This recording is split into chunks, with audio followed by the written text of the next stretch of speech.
want to see from Brock Taylor this season? I mean, he already was really good last year, especially came on late, but how can he improve? Yep. New operation, right? So new holder, new long snapper. Brock was consistent last year, but I think there's another level of consistency for him. Obviously, 18 to 21 is fantastic. Missed the one PAT, a good rate, but now how can we take him to the next level? He's got the talent to be a Groza winner. How can we push that out of him? And then taking the next step on his kickoffs. He was good. Okay, we can take the next step on his kickoffs. Last year, it looked like you guys right away were pretty confident in sending him out there, especially against Virginia Tech and all throughout the season. What do you think he learned from those moments, and how does he take that into this season? Yeah, I mean, Brock's a great kicker, and doesn't matter what level, high school, college, or NFL, like those guys, nobody is perfect in that realm, but we have a ton of confidence in Brock, and Brock has a ton of confidence in himself, and he should. He's very, very talented, and with the way that we play football, like he's going to have opportunities to kick some big game winners for us, and Brock's going to be ready for that moment. Got some really good punters here. How does Nick compare? Nick's right in that same class as all those guys. Matt, Jesse, all those guys that have come before him. Nick's in that same class. He's very, very talented. After your success on special teams last season, how are you looking to carry that over to this season? Yeah, again, we want to take the next step in our special teams game. And I think last year was a good start. It's year 2 in the system, and I think that the boys have a good understanding. We return a lot of guys. We've also added a lot of good pieces and some explosive pieces in both the coverage game and in the return game. So I'm really, really excited for what we got going. I remember Clark last year, like originally it seemed like he wanted different kickoff specialists from field goal kicker, and then Brock, did pretty well at it. Was there any change in terms of how he needed to train this offseason to be completely ready to take on both from the beginning? Yeah, I think we've talked to Brock about sustaining through as long as we play. Hopefully working into late games and bowl games and postseason play and working towards the national championship. And so Brock's been pushing himself to take that level of volume. And so he's been training a lot to be ready to kick as many games as we need him to.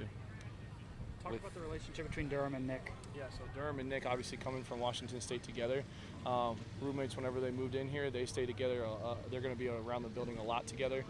Those guys got really, really good chemistry. Obviously in the punt game, they've been together for a long time, but now he's the holder as well, Nick is. And so Durham and Nick have a great chemistry on the field, and they have a great chemistry off the field too. What does it mean to have a long snapper and a punter have such a strong relationship? It just means that, I think when, you have that kind of relatedness, that kind of communication, that your play on the field is just going to be kind of a byproduct of that. I think those guys do a great job communicating off the field as well. They hold each other to a high standard, right? They're best friends, but they also push each other to be the best punter, long snapper, and holder that they can be too. So it's a dual benefit. Anything else, guys? All right. So where does the nickname Sea Snake come from? So my defensive coordinator at FAU, when I first went there, like my whole head was like blind. I did it like my last semester of high school, and like he said Game of Thrones. I never watched the show, but he was like, "You ever watched that show?" And I was like, "Nah." He was like, "You like the sea snake?" Because my whole head was just blind. And so I guess he told like ESPN media that right before the Michigan State game, and then I had made like a tackle on punt, and then ever since then, like everybody just started calling me Sea Snake. Still have people calling you Sea Snake now? Yeah, players call me that. I think it's funny. I mean, I still don't watch the show, but I think it's funny. I know who he is. I have talked to him a couple times. You were here from the spring, but how's the adjustment been going in fall camp to new school, new level of play? It's fun, man. They welcome me here, man. I feel like I've been here for 2-3 years. Like, all the people welcoming me here, the coaches, the players, man. It's fun, man. I like it. I mean, it fits me. It's not too hype, you know what I'm saying? It's about work, and I feel like that's what fits me. You had a really good season last year. At what point did you think, hey, I may not be at FAU next season? I'll say my whole goal is to get back to the Power 4 level. So I'll say like before the season, but like when I knew it was probably like mid-season. Like mid-season, that's when I knew like I'm probably not gonna be here with the coaches, all the coaches changing and stuff like that. When they had fired our defensive coordinator, that was like one of my guys. So I just knew I had to leave because the place was like turning upside down. Now coming to Vanderbilt, how do you feel about the safety room? And obviously the loss to Ricky Wright and CJ Taylor from last season, but with you coming in and Marlon as leaders, how's the room coming along? I feel like CJ and D Ricky, they left a good mark for us and stuff like that. And I feel like me, Marlo, and the other guys, man, we gonna really show what we about and show like we dominate in the SEC and just show our range and our physicality and the tackling and stuff like that. So I feel like, man, this group right here gonna be special because we got young dogs too that's hungry, like Carson, all those guys. Man, them guys want to play. So we got guys that's hungry, pushing each other every day. Yeah, it feels like, I mean, your arms, I don't know if you know what your wingspan is, feels like they're super long. Is that part of your game where you may not be the tallest guy, but you're making plays out there? Yeah, I ain't the tallest guy, so I try to just out effort people, run to the ball harder than people, and just use my speed right there. And like you said, my arms kind of make up for a little bit of my height, stuff like that. So I try to use it to my advantage.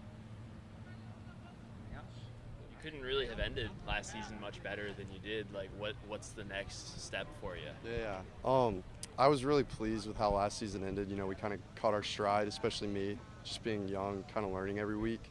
This offseason, I put a ton of time into endurance in my legs. Just if you look at the statistics, my kickoff started to get shorter throughout the season last year. So spent a ton of time with Coach Steiner and my trainers, just working endurance and strength in my lower body, and it's gone really well so far. I think it's one of those things I won't really see the true dividends till November-ish, but I'm excited to see how it goes. Feel great right now. So, yeah.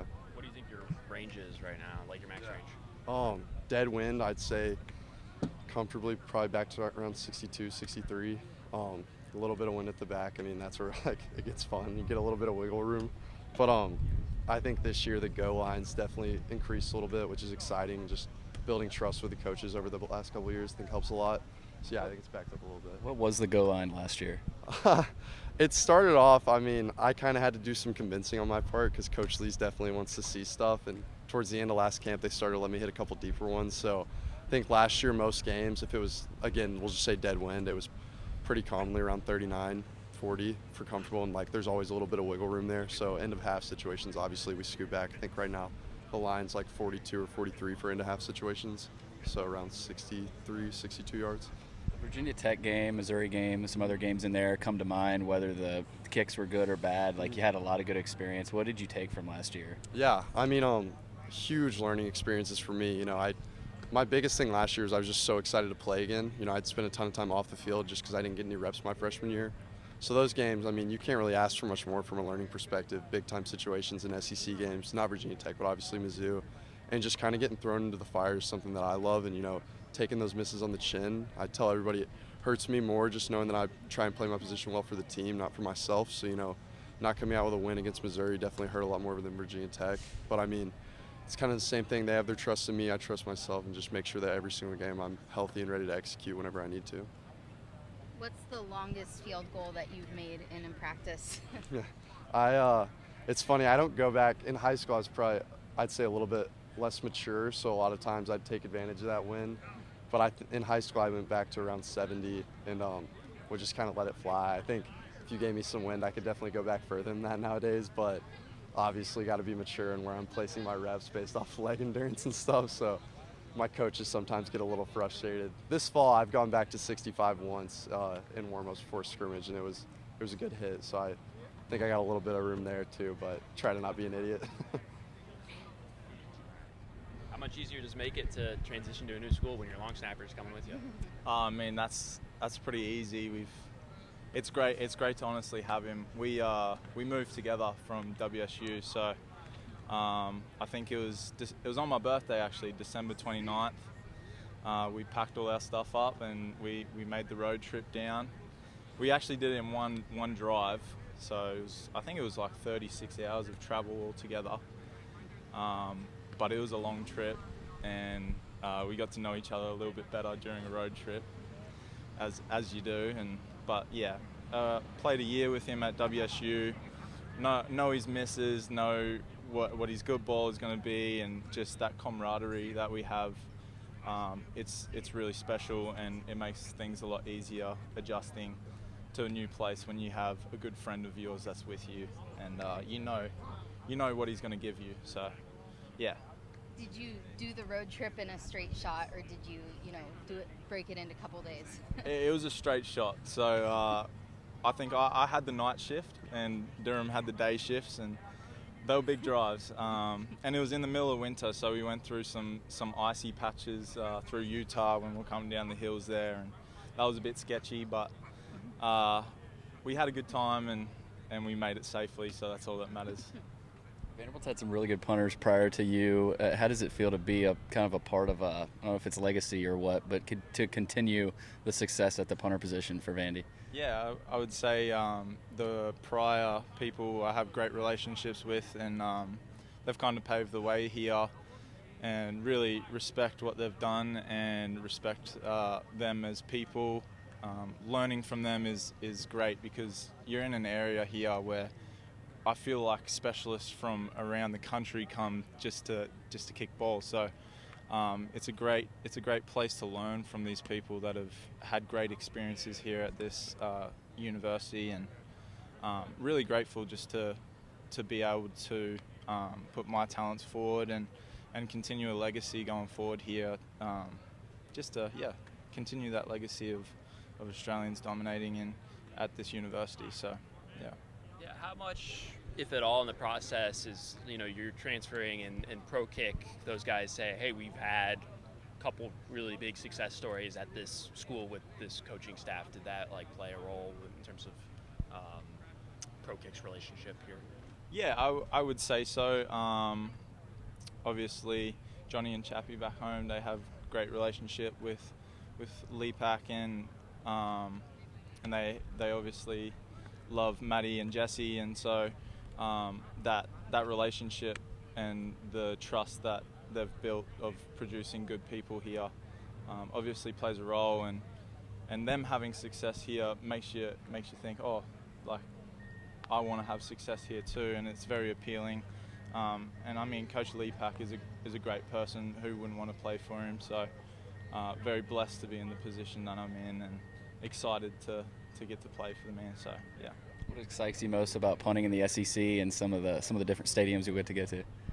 Yeah, I mean, I'm just excited to help my team out, put my team in the best positions possible, especially the defense, so they can go out and do what they want to do. They want to be aggressive and attack. So I play a very important role in that with field position, and if I can pin them deep or flip the field and get our defense in the best possible position, it's going to help us win games, and that's what our mission is.